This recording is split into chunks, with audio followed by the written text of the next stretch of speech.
Ny stock de sécurité 21 jours moa no tsy respectentsika zany dia marina zany. Ho ampiakarintsika zany ho tonga araka amin'ny 20 andro ny stock de sécurité atsika. Fa manarakarak'izay dia ho hatsaraina, tsy maintsy ho hatsaraina ny fombafomba famatsiana ny solika eny amin'ireny station service reny izay hita fa isan'ny miteraka ny olana.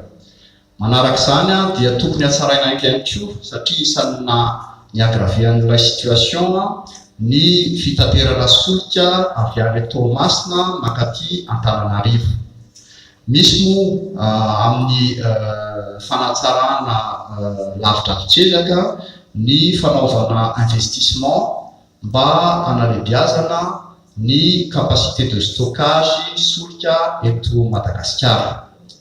Ary ampitsika sambo iray ny fitaterana solika ho an'ireo tanàna amoron-dranomasina Madagasikara, ary ny farany dia ny fanatsarana ny serasera amin'ireo mpanjifa.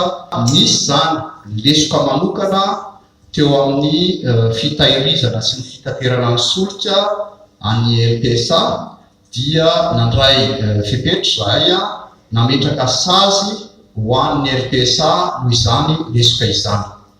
Misy ihany koa lesoka amin'ireo distributeur anankiroa, Total sy Shell, lesoka tamin'ny famatsiana solika ny station service n'izy ireo, ka noho izany dia nandray sazy ihany koa izahay ho an'ireo distributeur anankiroa ireo. LPSA zany dia nahazo sazy 120 millions d'ariary, Total sy Shell nahazo sazy frairay avy 60 millions d'ariary. Dia rehefa nijerena amin'ny atsipifiany zany dia tokony misy fanovana kely ny programmation ireo famatsiana ireo satria tsy ampy zany rehefa be ny filana dia tsy maharaka ny famatsiana ireo station service ireo. Ny stock de sécurité 21 jours moa no tsy respectentsika zany dia marina zany, fa ny voatsy stocktsika ampy foana.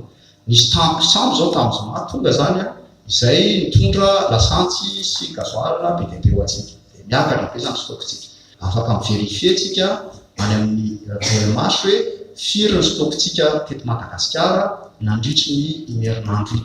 Ny olana ny sedraintsika tamin'ny herinandro iny dia fitsinjarana ny stock io na kely amin'ireny station service reny izay tsy naharaka noho ny filana be loatra teny amin'ireny station service reny.